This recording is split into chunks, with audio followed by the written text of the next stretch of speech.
자기결정 이론이라는 그런 심리학 이론이 있습니다.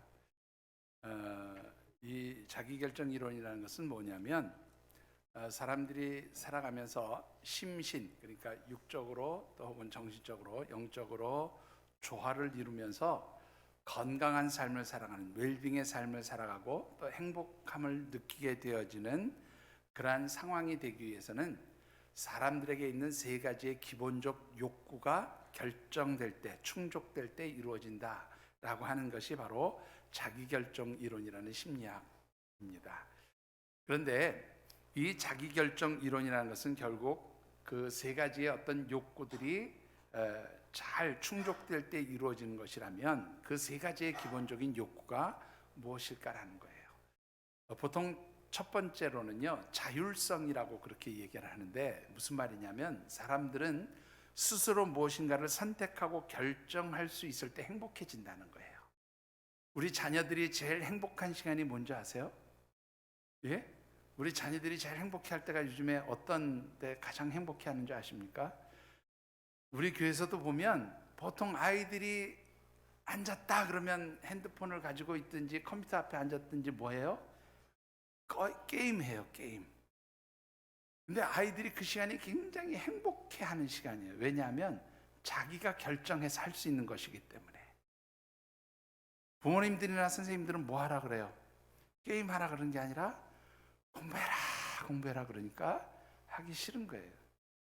그래서 혹시 그러면은 내가 게임해라, 게임해라 그러면 하기 싫을까? 그리고 한번 게임해라, 게임해라 한번 해보세요. 그럼 하기 싫어하는지 좋아하는지 잘 모르겠네요. 근데 하여튼 자기가 좋아하는 것을 선택하고 결정해서 할 때 사람들이 행복해진다는 거예요. 그게 자기결정 이론 중에서 첫 번째 바로 자율성의 이론입니다. 두 번째는요, 성취감의 이론인데요. 이건 유능감이라고도 이야기를 합니다. 무슨 말인가 하면 내가 무엇인가를 바라고 소망하는 것이 나의 능력과 노력을 통해서 성취되어질 때 사람들은 행복해진다는 거예요. 뭐 당연하겠죠. 근데 그 단순히 성취할 때 행복해지는 게 아니라 그런 성취를 이루어 놓고 나면 사람들이 뭐라 그래요? 야, 너 참 대단하다, 유능하다, 너 인정해. 이럴 때 사람들이 행복해지는 거죠. 그러니까 자기의 노력으로 무엇인가를 성취하고 그 노력한 것, 성취한 것에 대해서 사람들이 축하해주고 그 능력, 실력을 인정해줄 때 사람들은 행복해진다. 그런 말. 세 번째로는요, 관계성이에요. 이 관계성이라는 말은 뭐냐면 다른 사람과 아주 밀접한 그런 관계를 맺는 것인데 그 밀접한 관계가 긍정적이고 친밀한 관계를 맺을 때 사람들은 행복해진다. 그렇게 말합니다. 여러분들은 행복하십니까? 예. 왜 행복하세요? 이 세 가지 이론에 따르면 여러분들 행복하십니까? 예. 뭐 행복하실 수도 있고 안 하실 수도 있을 것 같은데 사실은 이 성격 심리학에서 말하는 행복의 조건들, 그러니까 스스로 무엇인가를 결정해서 할 수 있는 자율성, 그리고 자기가 결정한 것을 또 바라는 것을 성취하고 이뤘을 때 그 성취감, 그리고 그것을 통해서 인정받는 것, 또 세 번째는 다른 사람과의 친밀한 관계를 맺을 때 행복해지는 것. 이 모든 것이 어떻게 보면 세상적인 기준에서 사람들이 행복함을 누리게 되어지는 조건이라면 사실은 우리 기독교 신앙에서나 하나님 말씀을 통해서 말하는 행복의 조건은 조금 달라요. 특히 조금 전에 말씀드렸던 이 세 가지의 조건과는 어떤 측면에서 완전히 반대된다라고 말씀을 드릴 수가 있습니다. 자, 무슨 말인가요? 우리 하나님의 백성들이 행복해지는 것은 내가 결정하는 것보다 누가 이끌어 주실 때, 하나님이 나를 이끌어 주시고 하나님이 나를 정말로 도와주실 때에, 그래서 어떤 측면에서 보면 굉장히 자율적이보다는 하나님의 인도하심을 받을 때 진짜 행복함을 누리게 된다는 거죠. 그리고 두 번째로 내가 무엇인가를 성취하고 완성해서 인정받고 그 성취감의 기쁨을 누리는 것보다는 내가 소원하고 기대하는 것들을 누가 이루어 주실 때, 하나님께서 이루어 주실 때 행복하다는 거예요. 그리고 마지막 세 번째로 사람들과 긍정적이고 좋은 관계를 맺을 때 행복해진다고 하지만 사실 사람들에게서 상처를 받는 경우도 더 많죠. 우리 기독교 신앙 안에서 혹은 하나님의 말씀 안에서 진짜 행복해지는 것은 누구하고 바른 관계가 있을 때 하나님과 영적으로 건강하고 친밀한 관계를 맺을 때에 진짜 행복한 삶을 누리게 되어진다고 그렇게 말씀하고 있습니다. 사랑하는 성도 여러분, 다시 묻겠습니다. 행복하십니까? 예, 여러분들의 삶이 정말로 하나님과 영적 관계에서 하나님의 인도하심을 받고 하나님이 이루어 주심을 통해서 행복해지는 그런 삶이 되어지시기를 주님의 이름으로 축원합니다. 자, 우리 교회 22번째 생일이 있는 이 10월 달에 우리가 함께 묵상하는 말씀 주제, 이 10월 한 달 우리가 함께 묵상하는 말씀의 주제입니다. 자, 제가 오늘 뗄 테니까 한번 같이 주제 말씀 읽어보실까요? 하늘샘 하늘에 신령한 복이 임하는 축복의 통로. 한번 더 읽어보시죠. 하늘샘 하늘에 신령한 복이 임하는 축복의 통로. 예, 이 하늘샘 성전, 이 교회는 우리 사랑하는 모든 하늘샘 가족들의 믿음의 뿌리가 내려진 그런 하나님께서 세우신 성전이죠.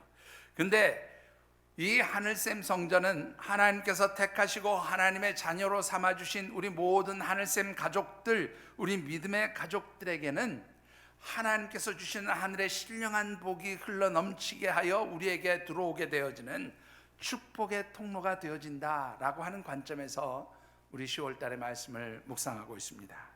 오늘 두 번째로 드리고 싶은 말씀은 이 세상에서 정말로 행복한 사람 누구일까? 특별히 하나님의 백성, 하나님의 자녀로서 우리가 행복한 삶을 살아가기 위해서 필요한 것은 바로 하나님께서 택하시고 하나님의 성전에 오르게 하신 바로 여러분들이 이 세상에서 누릴 수 없는, 세상 사람들은 감히 찾을 수 없는 하나님이 주시는 은혜로 말미암아 행복해지는 성도들이 되었음을 말씀드리고 싶습니다. 오늘 우리에게 주신 하나님의 말씀은요, 다윗이 쓴 찬송시입니다. 특별히 이 시편 65편의 찬송시는 우리나라의 추석과 같은 그 추수감사의 절기가 바로 수장절이라고 하는 절기예요. 그리고 이 수장절의 절기가 끝나면 바로 이어져 오는 이스라엘 백성들의 영적 절기가 바로 초막절 혹은 장막절이라고 하는 절기입니다. 사실 이 초막절, 장막절의 절기는 굉장히 행복하고 축제의 절기라고 할 수 있어요. 왜냐하면 사실 그 내용은 이스라엘 백성들이 애굽 땅을 떠나서 광야에서 40년 동안 생활하면서 그 텐트 생활을 하며 그렇게 하나님의 보호하심과 인도하심 속에서 살았던 것을 기념하면서 지키는 절기가 이 장막절의 절기이지만 사실 그 앞에 있는 수장절, 곧 1년에 추수한 곡식들을 다 추수해서 창고에 잘 저장하고 지키는 그런 절기이기 때문에 사실은 광야 생활을 회상하면서 지키는 것이지만 그 내면 속으로는 굉장히 기쁘고 즐거워하는 축제의 절기가 바로 이 장막절의 절기예요. 요즘에 이스라엘에 대한 이야기, 그 가자지구 하마스와 전쟁이 붙어서 굉장히 좀 비극적인 소식들이 많이 들려오지만 사실 이번 그 하마스가 이스라엘을 공격한 그 절기가 바로 장막절의 마지막 날이었습니다. 그러니까 이스라엘 백성들이 가장 이렇게 막 축제처럼 즐기고 좀 긴장감이 풀어지는 때라고 그럴까요? 우리나라 옛날에 6.25 전쟁을 치를 때 일요일 날 다 군인들 외출하고 그랬을 때 이 전쟁이 났던 것 같이 바로 사실은 그런 의미가 있는 좀 절기였어요. 그래서 이 장막절의 절기는 사실은 어떻게 보면 지금은 굉장히 비극적인 사건이 일어났지만 이 장막절은 이스라엘 백성들이 가장 행복하게 보내는 축제의 절기입니다. 바로 이 축제의 절기에 부르는 찬송시, 그게 바로 오늘 본문의 말씀입니다. 특별히 이 말씀을 통해서 다윗은 정말로 하나님의 백성들이 참된 행복과 만족을 누리면서 살아가는 삶이 무엇인지를 아주 잘 기록해놓고 있는 그런 영적 지혜가 담겨진 말씀이기도 합니다. 주신 말씀을 묵상하는 가운데 특별히 하나님께서 우리 주님의 피로 값주고 그렇게 세우신 이 하늘샘 성전에 오르는 모든 사랑하는 우리 하늘샘 가족들이 정말로 이 삶의 자리에서 하나님 성전을 통하여 주시는 축복으로 말미암아 행복해지는 그런 성도들이 되어지시기를 주님의 이름으로 축원합니다. 자, 오늘 주신 말씀을 통해서 우리가 먼저 묵상해 보고 싶은 것은요, 어떤 사람이 행복한 사람일까라는 겁니다. 어떤 사람이 정말로 삶의 만족을 누리면서 행복하게 살아갈 수 있느냐라는 것인데, 결론부터 말씀드리면 하나님께서 택하시고 하나님 성전에 살게 하신 사람, 곧 이 자리에 앉으신 여러분들이 행복한 사람들인 줄 믿으시기 바랍니다. 자, 왜 그렇습니까? 우리 본문 4절의 말씀을 같이 한번 받들어 읽어보겠습니다. 주께서 택하시고 가까이 오게 하사 주의 뜰에 살게 하신 사람은 복이 있나이다. 거기까지만 읽을게요. 자, 복이 있는 사람은 어떤 사람이에요? 주께서 택하시고 가까이 오게 하사 주의 뜰에 살게 한 사람이 복이 있는 사람입니다. 그렇게 표현하고 있어요. 자, 이 복이 있다는 말, 복이라고 하는 말은요, 히브리어 원문으로 보면 에스헤르라고 하는 단어를 써요. 이 에스헤르라고 하는 단어는 우리 신약 성경에서 말하면 마태복음 5장에 나오는 말씀 잘 아시죠? 5장 3절부터 심령이 가난한 자는 복이 있나니 천국이 저희들의 것이며, 그렇게 시작하는 팔복의 말씀에서 말하는 그 복과 똑같은 의미를 가진 단어예요. 그런데 여러분들, 이 마태복음 5장 심령이 가난한 자는 복이 있습니다, 이 말은요 어떤 뜻인가 하면, 원문을 그대로 번역하면 이런 뜻이 돼요. 마음이 가난한 사람은 행복할 것입니다. 왜냐하면 그들은 천국을 소유한 사람들이기 때문입니다. 천국이 그들의 것이기 때문입니다. 그런 뜻이에요. 그러니까 이 마태복음 5장에서 예수님이 말씀하시는 그 복이라고 하는 개념은 우리가 세상적으로 말하는 그 어떤 물질적이고 세상 사람들이 원하는 그런 복이 아니라 하나님 주시는 삶의 만족함, 삶의 기쁨, 삶의 행복이 있습니다. 그런 의미로 해석하시면 좋을 것 같아요. 근데 바로 오늘 본문의 말씀에서 복이 있다라고 하는 이 에스헤르라고 하는 단어도 같은 뜻이에요. 즉 하나님의 택하심을 받고 가까이 오게 하셔서 하나님 성전에 살게 한 사람은 어떤 사람이라고요? 행복한 사람입니다. 믿으십니까? 여러분들이 행복한 사람인 줄 믿으시기 바랍니다.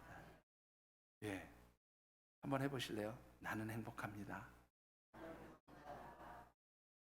행복한 거 전혀 얼굴 표정에서는 아무 표정도 없이 나는 행복합니다.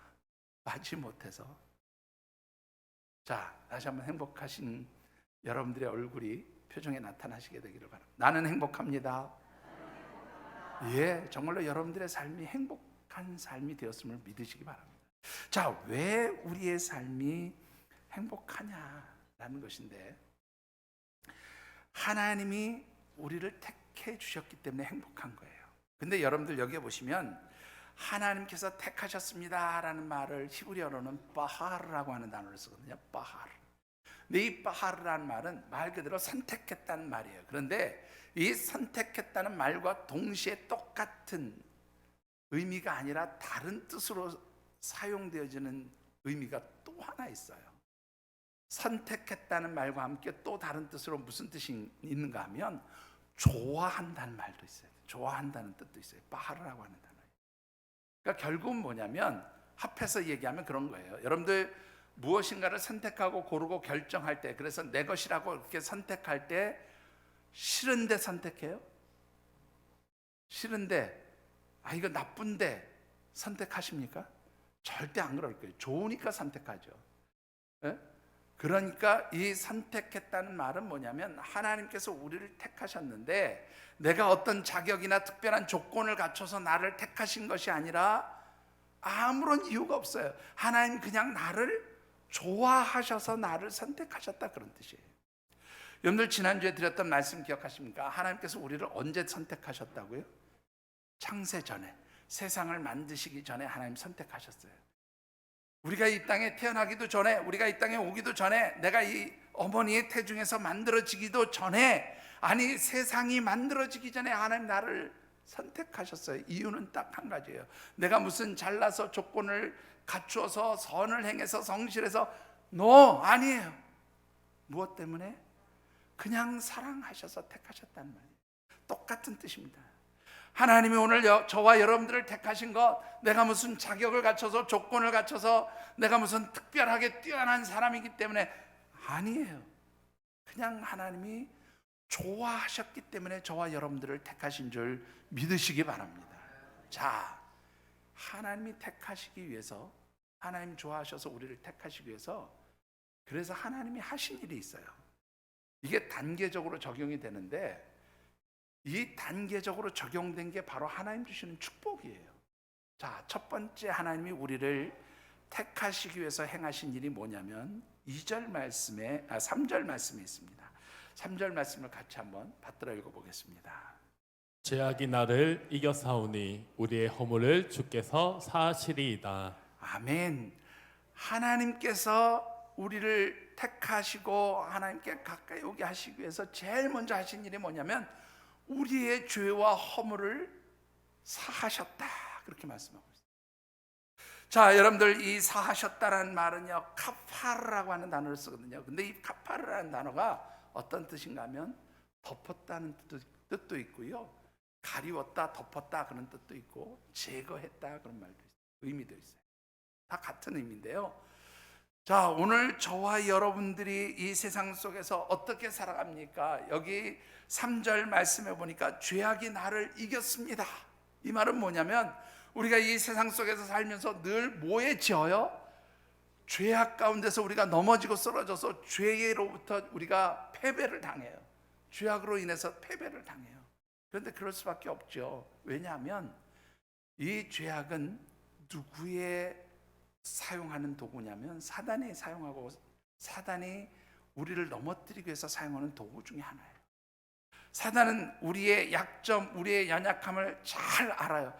그래서 바늘 틈새만큼이라도 그렇게 우리의 연약한 부분이 보이면 그 부분에 교묘한 유혹을 가하든 공격을 가해서 하나님 말씀대로 살지 못하도록 우리를 넘어뜨려요. 그래서 우리가 죄와 허물 가운데 빠지게 되는 거죠.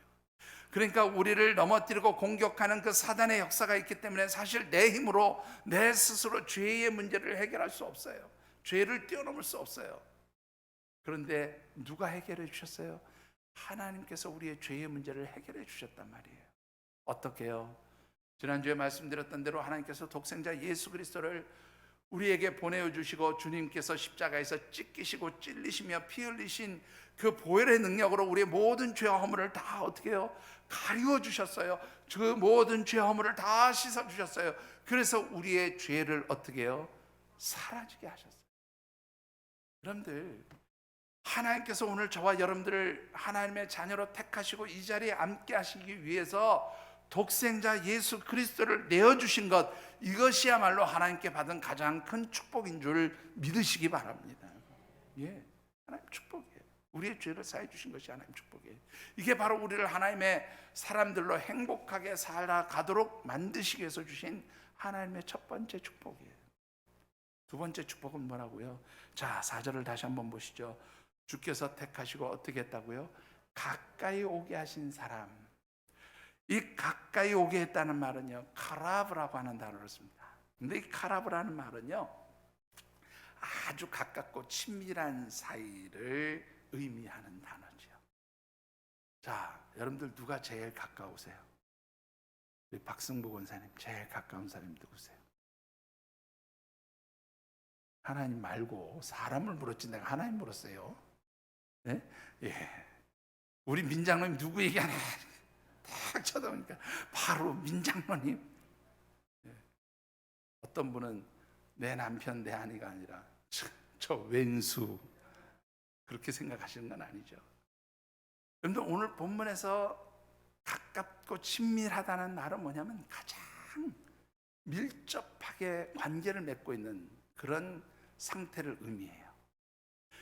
그러니까 하나님께서 저와 여러분들을 이 세상의 죄악 가운데서 건져주시고 하나님의 자녀로 불러주신 이것이 바로 뭐냐면 가깝게 하신 축복과 은혜인 거예요. 자, 조금 더 설명드려 볼까요? 여러분들, 우리는 하나님 앞에 절대로 설 수 없는 존재입니다. 왜 그렇습니까?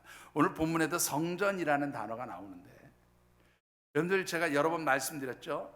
하나님은 거룩하신 분입니다. 그래서 하나님께 드려진 모든 것들은 다 거룩성자를 붙여서 성물, 성도, 성전 그렇게 얘기하죠. 이 거룩성자를 붙였을 때 이 거룩성자를 히브리어로는 뭐라고 얘기하는가 하면 가도시라고 그래요. 가도시. 구별되었다는 말이에요. 거룩하게 구별되어서 분리되었다는 말입니다. 그게 바로 카도시예요. 거룩하다는 말이에요. 근데 하나님은 거룩하신 분이에요. 그래서 거룩하신 하나님 앞에는 우리가 죄와 허물을 가지고, 우리가 정말로 세상에서 지었던 모든 죄와 허물을 가지고는 절대로 하나님께 가까이 올 수가 없어요. 그런데 하나님께서 앞서도 말씀드렸지만 독생자 예수 그리스도를 우리에게 보내주시고, 그 예수 그리스도의 피값으로 인해서 예수 그리스도께서 우리를 위하여 스스로 십자가에서 죽으심으로 우리를 그 대가로 대속하시고 우리를 하나님의 자녀로 삼으시고 하나님께 가까이 와서 하나님과 영적으로 친밀한 관계가 되게 하신 것, 이게 바로 두 번째 하나님 주시는 축복인 줄 믿으시기 바랍니다. 여러분들, 하나님 죄를 용서해 주시고 우리를 택하셔서 하나님 자녀 삼께서 죄를 용서해 주시고, 두 번째로는 가까이 오게 하셨어요. 그 다음에 세 번째 축복이 무엇입니까? 여기에 보시면 4절에 주의 뜰에 살게 하신 사람이 복이 있습니다. 자, 여러분들, 이 주의 뜰이란 말은 하체르라고 하는 말인데요, 이 하체르라는 말은 뭐 여러 가지 의미들이 있어요. 근데 보통은 이제 왕의 정원, 왕이 거하는 궁궐 안에 아름답게 꾸며진 정원을 의미하기도 하고요, 또 오늘 본문에서는 성전뜰을 의미하기도 해요. 물론 이 다윗 왕 시대에는 아직 예루살렘 성전이 건축되어지지 않았던 시기이기 때문에 지금 여기서 말하는 성전의 뜰은 바로 하나님의 성소, 하나님의 장막이 있는 시온산에 그 하나님의 장막이 있는 그곳을 바로 하나님의 뜰, 주의 뜰이라고도 이야기하는 거예요. 자, 그런데요, 여러분들 구약시대 같으면 여러분들 다 죽었어. 지금 왜 죽었어요? 네? 왜 죽었어요? 여러분들 여기 못 앉아. 저도 여기에 못 서 있어요. 저도 아마 죽었을 거예요. 자, 왜 그렇습니까? 여러분들, 굳이 좀 구약시대의 성전의 개념과 비교해서 말씀드리면 아마 여러분들이 있는 그 장소쯤이 성소에 해당하겠죠. 지금 제가 서 있는 이 장소가 어떻게 보면 지성소에 해당하는 곳이라고 말씀을 드릴 수가 있어요. 자, 이 지성소 자체가 함부로 올라올 수 있고 설 수 있는 자리가 아니에요. 그렇죠. 그래서 1년에 대제사장이 한 번 들어가는 자리가 지성소였어요. 그런데 이 대제사장도 하나님 앞에 완벽하지 못하면 어떻게 해요? 들어가서 그냥 죽어서 나오는 곳이 지성소예요. 또한 성소는 어떤 곳입니까? 성소는 하나님의 직임을 맡은 제사장들만이 들어올 수 있는 장소예요. 감히 누가 이 자리에 들어옵니까? 감히 여러분들의 지금 이 자리에 어떻게 앉아요? 다 죽었어요. 구약시대 같으면. 그런데 어떻게 하셨어요? 하나님께서 독생자 예수 그리스도를 내어주시고 그분이 십자가에서 죽으실 때 성전의 휘장이 찢어지면서 오늘 저와 여러분들이 이 하나님 성전에 들어오게 되어지는 축복을 누리게 되어진 줄 믿습니다. 이게 바로 축복인 거예요. 여러분들, 하나님 성전에 거하는 것, 하나님 성전에서 살 수 있는 것, 이게 바로 하나님 축복이에요. 참으로 재미있는 것은요, 이 하나님 성전에서 살다는 히브리어 단어가 샤칸이라고 하는 단어를 써요. 샤칸. 제가 지금 오늘 히브리어를 다른 때보다 좀 많이 쓰는데 이 의미들을 좀 설명하기 위해서 자꾸 설명을 드립니다. 근데 이 거하다라는 말이 잠시 왔다가 가는 것, 절대로 거하다고 얘기하지 않아요. 일시적으로 있는 게 아니라 그곳에서 아주 오랜 동안 영원토록 살 때 이 샤칸, 거하다는 말을 써요. 자, 그런데 여러분들 어떻습니까? 이 샤칸이라고 하는 말과 함께 이 거주하다라는 말로 쓰는 히브리어 단어가 또 하나 있어요. 그게 뭐냐면 야쉐브라고 하는 단어예요. 야쉐브. 똑같이 계속해서 거주하다 그런 말인데 이 야쉐브와 샤칸은 의미가 조금 달라요. 어떤 의미냐면 이 야쉐브라고 하는 말은 내 주변에 누가 있는지 신경 안 쓰고 사는 거예요. 여러분들 아파트에 살면서 내 이웃, 내 옆집에 누가 사는지 잘 아십니까? 교제도 잘 하시고 서로 먹을 것도 주고받고 자주 왔다 갔다 하고 서로의 삶을 잘 아십니까? 대답들 없으신 거 보니까 이웃들하고 별로 안 친하시군요. 그죠? 안 친해가지고 전도가 되겠어요? 좀 친하게 지내세요. 근데 사실은 요즘 현대인의 삶이 그래요. 이웃이 어떻게 사는지 별로 관심 없어요. 그냥 나 혼자 살면 되는 거예요. 이런 상태를 나타낼 때를 야쉐브라고 해요. 야쉐브. 근데 조금 전에 말씀드렸던 샤칸이라고 하는 말은 어떤 뜻인가 하면 거주하는데 내 이웃과 아주 밀접하게 교제를 나누고 삶을 나누는 그런 삶을 살 때, 그렇게 살아갈 때 그것을 샤칸이라고 그래요. 그런데 하나님의 성전에 왔을 때는 누구하고 그럼 교제를 하겠어요? 이 성전 가운데 임재하신 하나님과 긴밀하게 교제하면서 이 성전에서 살아가도록 그렇게 하나님이 도와주셨어요. 그게 바로 오늘 저와 여러분들이 누리는 세 번째 축복인 줄 믿으시기 바랍니다. 그러니까 여러분들, 하나님의 백성으로서 우리가 이 하나님 성전에 올라왔다는 것은 이미 하나님 주신 세 가지의 축복을 누리는 거예요. 첫 번째는 어떤 축복이에요? 하나님께서 독생자 예수 그리스도를 내어주심으로 인해서 우리의 모든 죄 허물을 용서해 주시는 축복이에요. 두 번째는 어떻게 해요? 하나님과 가까이 있으면서 하나님과 영적으로 늘 교제할 수 있는 자격을 주신 것, 이게 바로 두 번째 축복이에요. 세 번째 축복은 하나님 성전에 들어와서 하나님과 늘 교통하는 삶을 살게 된 것, 이게 바로 세 번째 축복이에요. 중요한 것은 우리가 이런 하나님의 축복을 받아 누리며 살아가는 사람이 될 때에 우리의 삶이 정말로 하나님의 택함을 받은 사람인가, 하나님의 백성, 하나님의 사람인가를 어떻게 알 수 있느냐는 것이죠.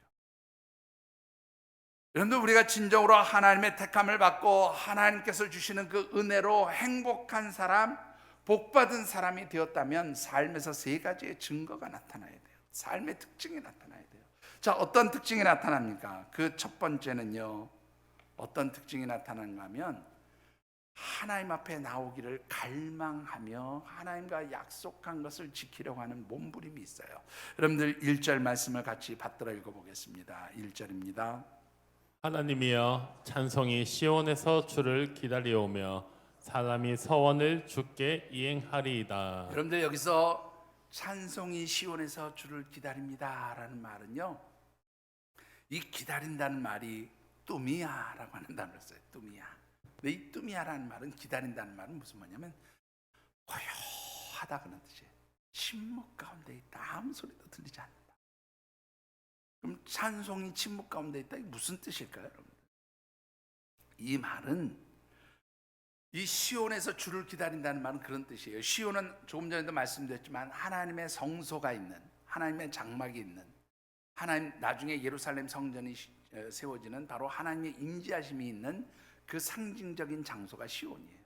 그런데 이 시온에서 찬송이 주를 기다린다는 말은 뭐냐면, 하나님의 백성들이 시온에 오를 때에 하나님을 찬송하려고 하는 그 영적인 기대감, 영적인 갈망을 가지고 하나님 찬송하기 위해서 기다립니다. 하나님 영적인 갈망을 가지고 하나님 앞에 나올 것을 기다립니다, 그런 뜻이에요. 그리고 그 뒤에 이어지는 말은 뭐예요? 사람이 서원을 주께 이행하리이다. 이 말은 하나님과 언약한 것을 지키기 위해서 몸부림치는 삶입니다. 하나님 말씀대로 살아가는 삶 뿐만 아니라 내가 하나님 앞에 약속한 그 어떤 것이 있다면 그것을 반드시 지키려고 하나님 앞에 그렇게 막 몸부림치는 것, 이거를 바로 서원을 이행한다는 말을 표현해요. 그러니까 여러분들, 하나님의 백성들에게 있어서 나타나는 첫 번째 특징, 하나님의 택함을 받은 사람들의 첫 번째 특징은 늘 하나님 앞에 어떤 마음으로 하나요? 하나님께 찬양을 올려드리며 하나님 말씀대로 살아가면서 하나님과 약속한 것을 지키려고 하는 영적 갈망이 있는 사람, 바로 이런 사람들이 하나님의 택함을 받은 하나님의 백성, 하나님의 자녀라는 증거가 되어지는 줄 믿으시기 바랍니다. 여러분들, 하나님 앞에 나오실 때에 정말로 하나님 앞에 찬양을 드리며 하나님 말씀대로 살아가려는 그런 영적인 몸부림과 영적인 갈망을 가지고 계십니까? 여러분들이 그런 영적 갈망이 있으셔야 돼요. 영적인 몸부림들이 있어야 돼요. 이게 바로 하나님의 택함을 받은 사람들의 특징이에요. 두 번째 특징은 무엇입니까, 여러분들? 두 번째 특징은 기도로 자신의 삶을 하나님께 내어드리는 사람입니다. 여러분들 2절의 말씀을 같이 받들어 읽어보겠습니다.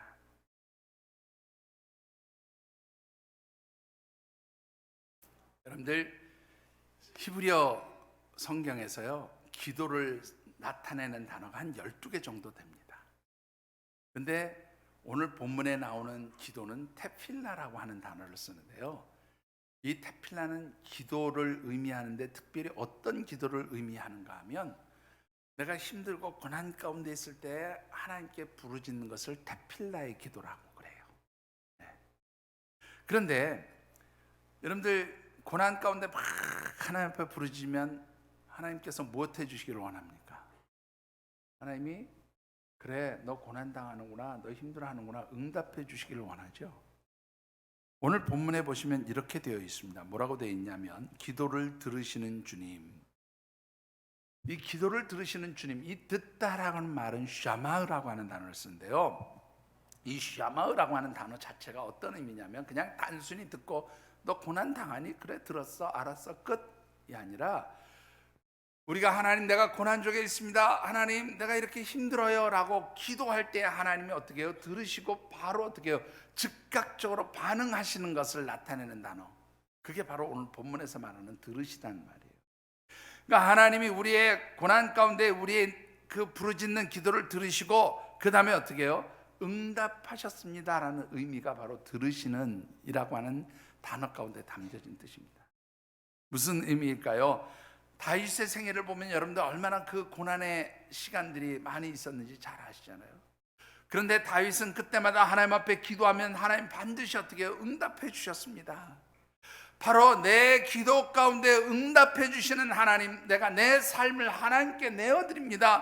하나님께 내 삶을 맡깁니다. 하나님, 내 삶을 맡아주세요. 책임져 주세요. 바로 이게 오늘 본문에서 말하는 기도를 들으시는 주님, 모든 육체가 주님께 나옵니다라는 의미예요. 한마디로 말하면 하나님, 기도하면서 내 삶을 누구에게 맡겨드린다고요? 하나님께 내어드립니다. 하나님 맡겨드립니다. 하나님, 내 삶을 맡아주세요 라고 고백하는 사람이 바로 하나님의 택함을 받은 사람들에게서 나타나는 삶의 특징이라고 말해요.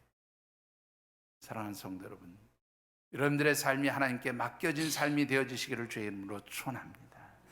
여러분들의 삶을 하나님께 내어드리고 맡길 수 있게 되기를 바랍니다. 그게 바로 하나님 택함 받은 백성들의 증거예요. 그래서 어떻게 해요? 내 삶을 맡겨드리니까 그 다음에 내가 내 삶을 주관하는 게 아니라 누가 이끌어가세요? 서두에 말씀드렸던 대로 하나님이 이끌어가시는 거예요. 그게 바로 하나님의 택함 받은 사람들의 모습인 거죠. 마지막 세 번째 특징은 무엇일까요, 여러분들? 4절 말씀, 우리 앞에서 전반절만 읽으셨잖아요. 후반절을 같이 읽어보겠습니다. 4절의 후반부입니다. 같이 읽어보겠습니다. 시작. 우리가 주의 집 곧 주의 성전의 아름다움으로 만족하리이다. 주의 성전의 아름다움으로 만족하겠습니다. 이 아름다움이라는 말은 뭐냐면 터브라고 하는 단어예요. 제가 이 단어를 히브리어 단어 중에서 굉장히 좋아하는 단어예요. 하나님 보시기에 좋은 거죠. 하나님 보시기에 선한 거예요. 하나님 보시기에 아름다운 거예요. 하나님 보시기에 좋은 거예요. 그게 바로 터브예요.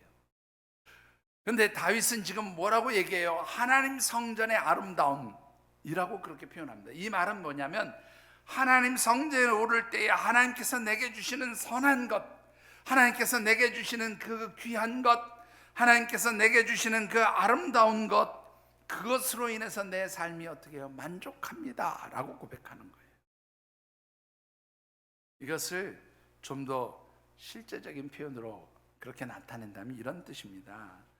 하나님의 택함을 받아서 하나님의 성전에 오르고 그래서 하나님과 영적인 교제를 나누는 그런 하나님의 백성이 되었을 때에 하나님께서 내게 주시는 그 기쁨으로 내가 행복합니다. 하나님 주시는 그 기쁨으로 내 삶이 만족합니다라고 고백하는 사람이에요. 여러분들에게 묻겠습니다. 하나님 성전에 오르는 것이 기쁘십니까?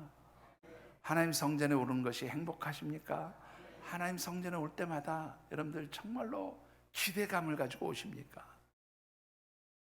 근데 어떻게 생각하십니까? 주일날 예배 올 때마다 나는 누구? 왜 내가 여기 있지? 그런 생각으로 와서 멍하니 앉아있다 가시는 분 정말 안 계시지요?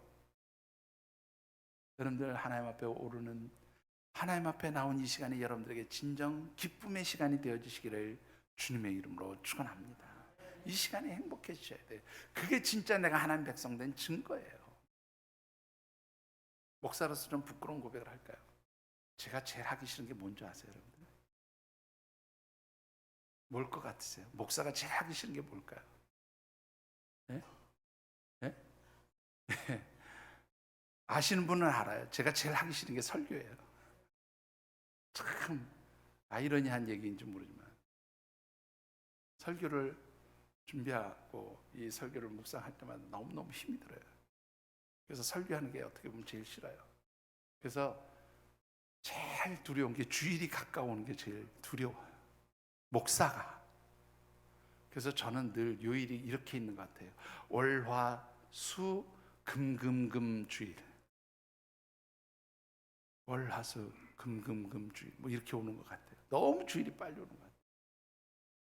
그런데요, 참 역설적이고 아이러니한 얘기인지 모르지만 성전에 그 올라서 하나님의 말씀을 전하는 이 시간이 그렇게 힘들고 싫고 부담스러운 것 같은데 정작 이 자리에 서면 행복해요. 하나님의 말씀을 전할 수 있다는 게 기뻐요. 하나님의 말씀을 함께 나누는 것이 행복해요. 그래서 이 자리에 오는 것이 힘든 게 아니라 무엇으로 바뀌어요? 기쁨의 자리로 바뀌어진다라는 것입니다. 여러분들에게 이런 기쁨이 있으십니까?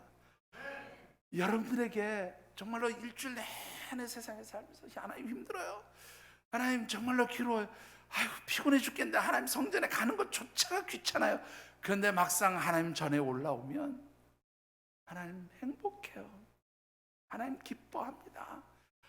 하나님 주시는 은혜로 내 삶이 만족합니다. 그런 고백이 나올 때 이게 진짜 하나님 백성 된 증거인 줄 믿으시기 바랍니다. 여러분들 하나님의 전에 오를 때마다 여러분들이 기쁨이 있게 되기를 주의 이름으로 축원합니다. 자, 우리가 이렇게 하나님의 택한 백성으로서 삶에서 세 가지의 특징들이 나타날 때 여러분들 어떻습니까?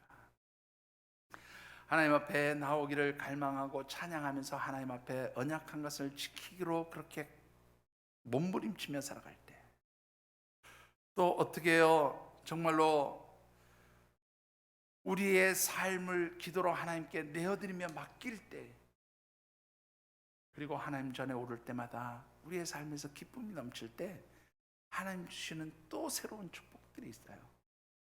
앞에서 세 가지 말씀드린 그것 말고 또 축복이 있어요. 그 축복이 무엇입니까? 여러분들 본문으로 드리지 않고 참고 말씀으로 드렸는데 65편 9절에서 13절까지 한번 같이 찬찬히 읽어보시죠. 같이 읽어보겠습니다. 시작. 땅을 돌보사 물을 대어 심히 윤택하게 하시며 하나님의 강에 물이 가득하게 하시고 이같이 땅을 예비하신 후에 그들에게 곡식을 주시나이다.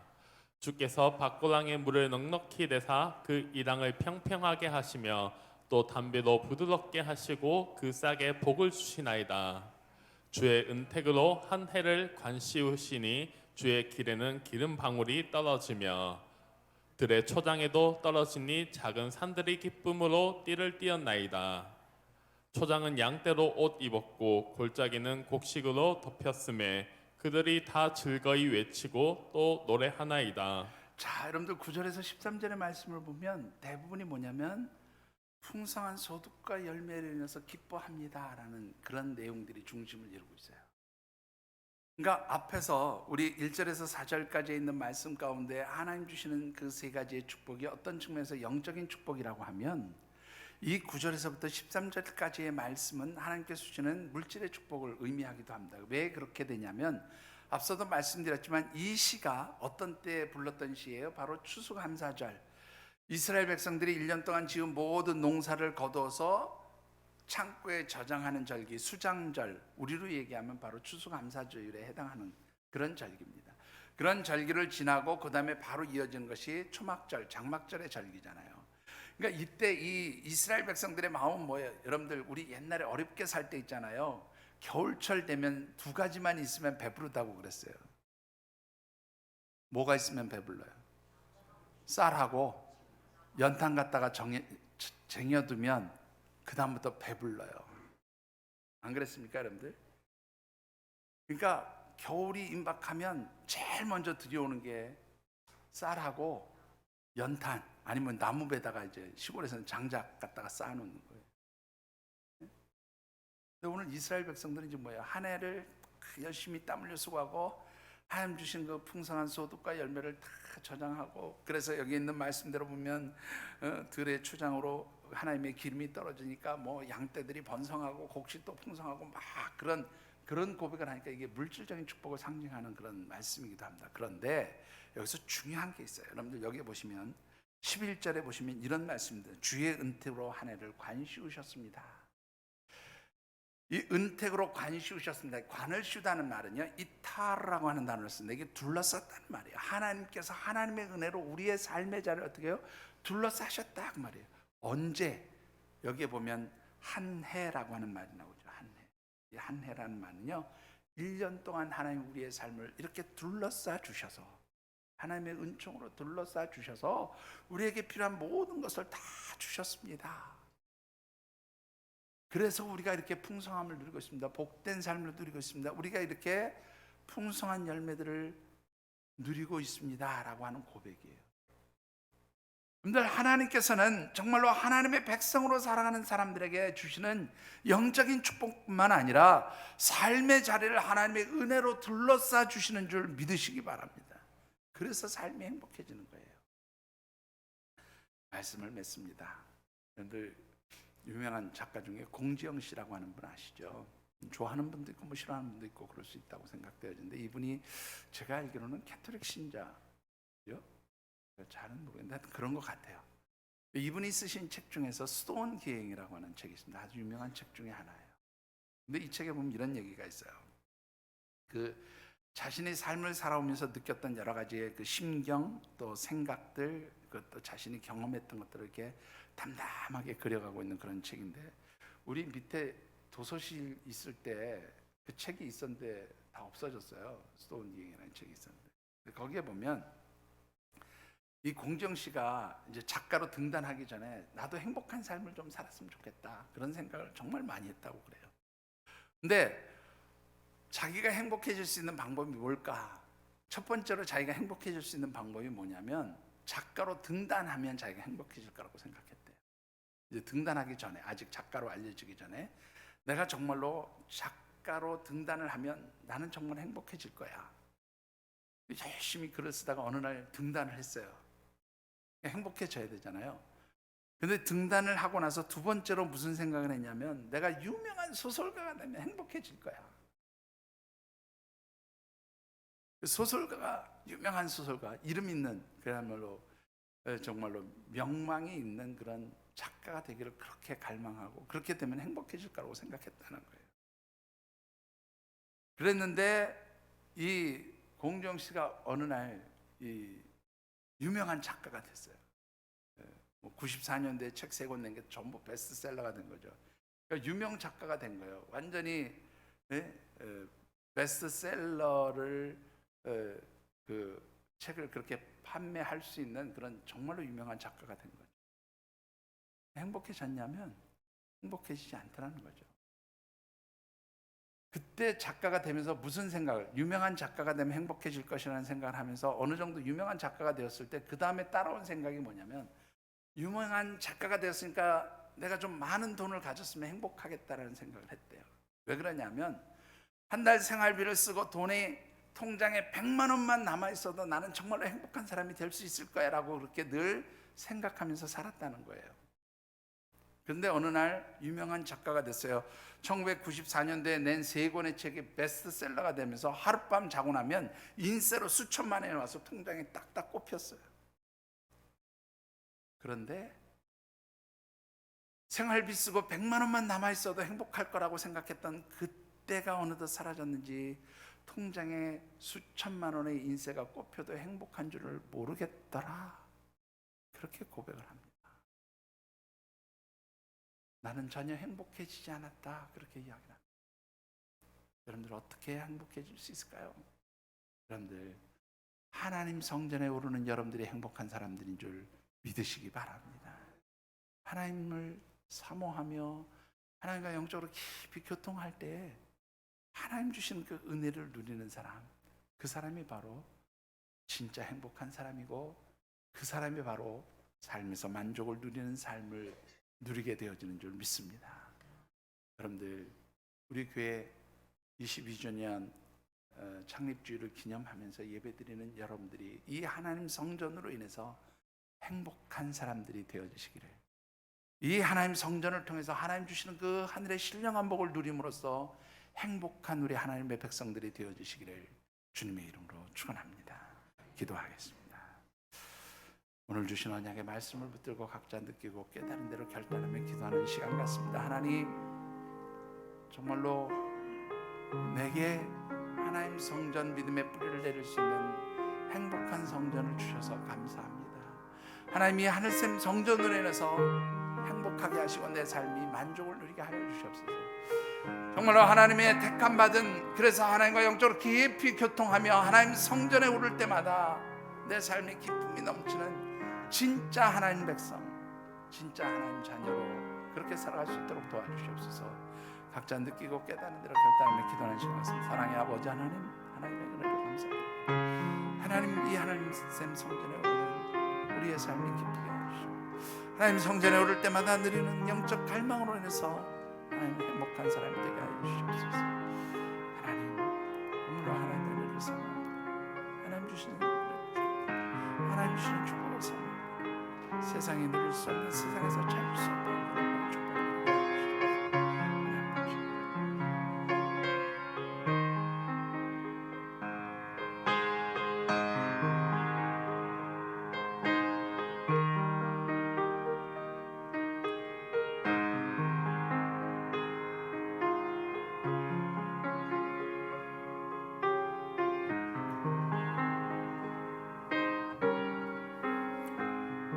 사랑의 아버지 하나님, 세상의 많은 사람들 가운데 저희들을 택하시고 하나님 백성, 하나님 자녀로 삼아주셔서 감사합니다.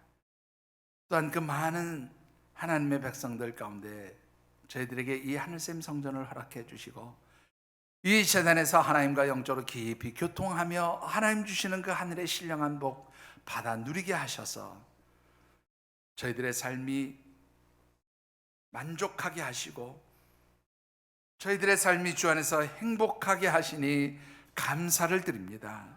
하나님, 주의 전에 오를 때마다 기쁨이 있게 하시고 저희들의 삶이 하나님께 내어드리고 맡겨 드림으로 인하여서 행복하게 하여 주시옵소서.